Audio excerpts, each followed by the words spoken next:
Hey guys, how's it going? It's Thang here. So I've been playing Dyson Sphere Program for about a week and I've actually really enjoyed it quite a lot. It's one of those games that allow you to play whatever style you want, fast or slow. I mean, I can step away from this game for hours and come back without having the planet destroyer or something horribly going wrong. I mean, the only thing that would probably go wrong is production lines would halt because I ran out of resources, but pretty much that's it. So here are a few tips for those of you who are starting out. I wish I knew these tips when I started out too. Anyways, let's get started. Alright, so when you first start your game, you get to choose how many stars are in your system. You can see the sliders here. You can choose as many as you want to, up to 64. To be honest, you don't really need up to 64 stars because the majority of the game, you're pretty much on your own planet, and even with at the lowest settings right here, it gives you at least one of each star. And the majority of all the planets are pretty much repeats of other planets. So unless you like to play with all 64 stars and make a Dyson sphere of all 64 stars, then you do that. But for resource multiplier right here, definitely if you are new, go with 1.5 or 2 times the resource that is provided on your planet. This will help out with resource management at the start until you get the hang of the game. Find the equator and build parallel to the equator. Press M to view your planet and see if you're close to the equator. And usually when you land, you're pretty much close to the equator line. So right here, you can see red up here is the North Pole, blue is the South Pole, and we are smack dab right there, which means we are very close to the equator line. You can tell which one is the equator line by building. So this here is the meridian line, which goes north and south. And then the equator line is right here, right about here. So we are very, very close to the equator line when we land.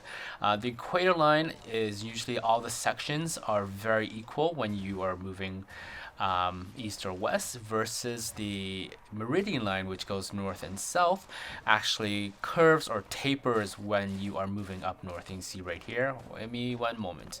We're gonna walk up just a little bit more. And right here, see, as it is curving or tapering off. So these sections are not equal. So the reason why we want to build on the equator line is, okay, so let's build some stuff parallel to the equator or along the equator. So we're going to build some conveyor belts. Yay. And then we're going to put down some of the assemblers right here. Right? So it's very, very even. It's very, very straight in our design versus having to build it up or down the North Pole. So let's find where it kinks or breaks right here.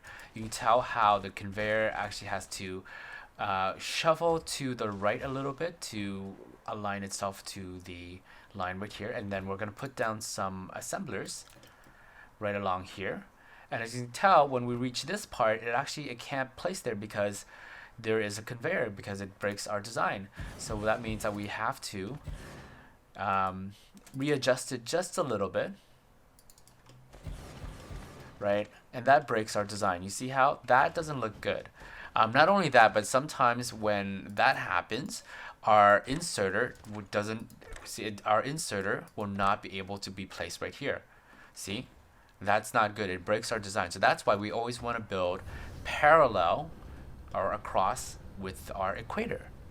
Once you're in game, build a production line or a mall like so to help you produce your basic materials or even your basic buildings, like these Tesla towers or these assemblers, these computer chips, etc.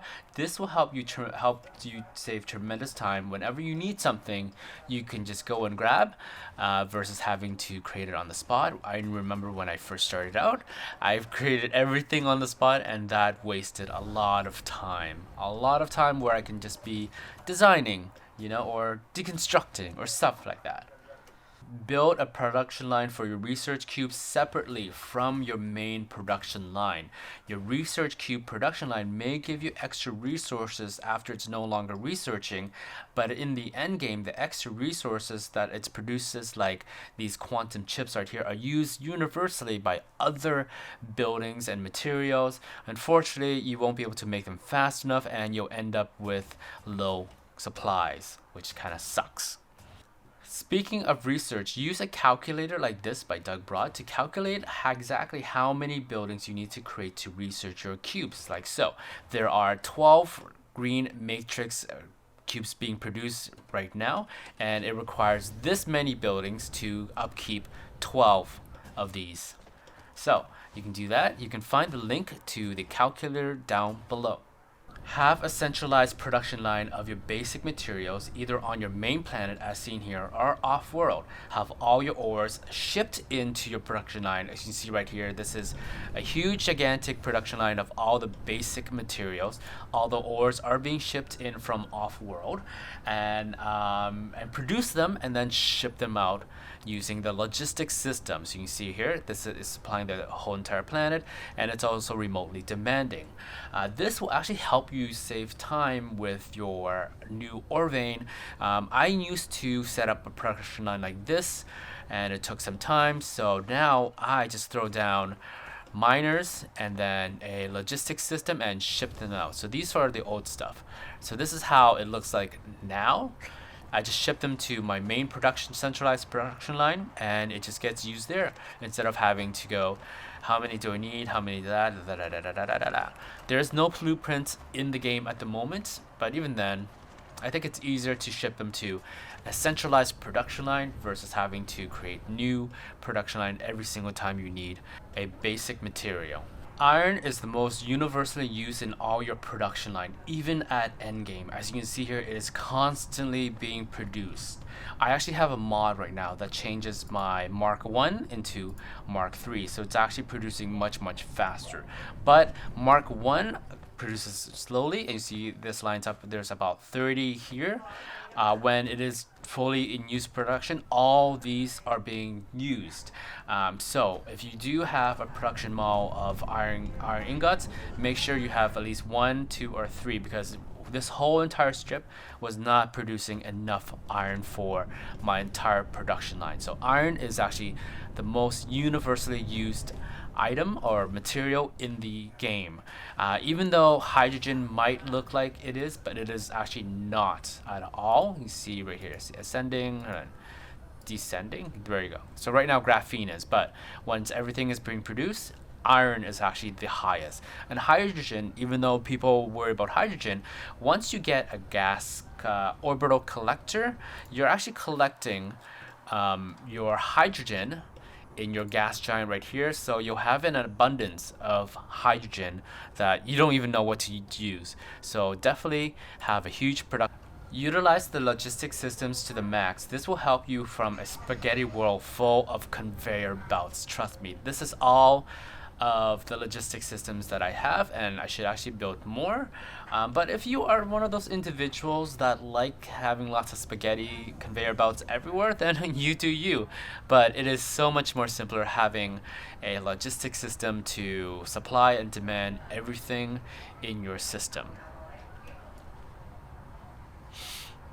Use some quality of life mods. I know this is still early build and they will get around to implementing these things, but currently mods like advanced build destruct and copy inserter, even though it is still a little bit buggy, it helps you to build all these things without having to constantly click on every single one of them. I'll give you an example right here. So this is part of the advanced build and destruct and also copy insert. As long as you have the items and as long as you can build them, it'll build everything and also put in all the inserters. Ta-da! That is so much more easier than having to manually do this every single time, and that took a lot of time, period. Anyways, you can find the link in the description down below for the mods. Build a solar and wind power strip around your planet like this. That is what everybody's doing. This will help you to produce at least 500 megawatt of energy until you hit endgame, where you have other type of resources at your disposal to help you fuel out your production line. So this is actually pretty cool. Everybody's kind of doing this. You see that? That is pretty neat, nifty. Also, on your planet view, you can tell how much solar energy it is producing by this little tiny legend right here on this planet itself, while versus the planet that is closer to the sun parallaxis is producing 134% more um, solar energy. Utilize the logistic systems to the max. This will help you from a spaghetti world full of conveyor belts. Trust me, this is all of the logistic systems that I have, and I should actually build more. But if you are one of those individuals that like having lots of spaghetti conveyor belts everywhere, then you do you. But it is so much more simpler having a logistic system to supply and demand everything in your system.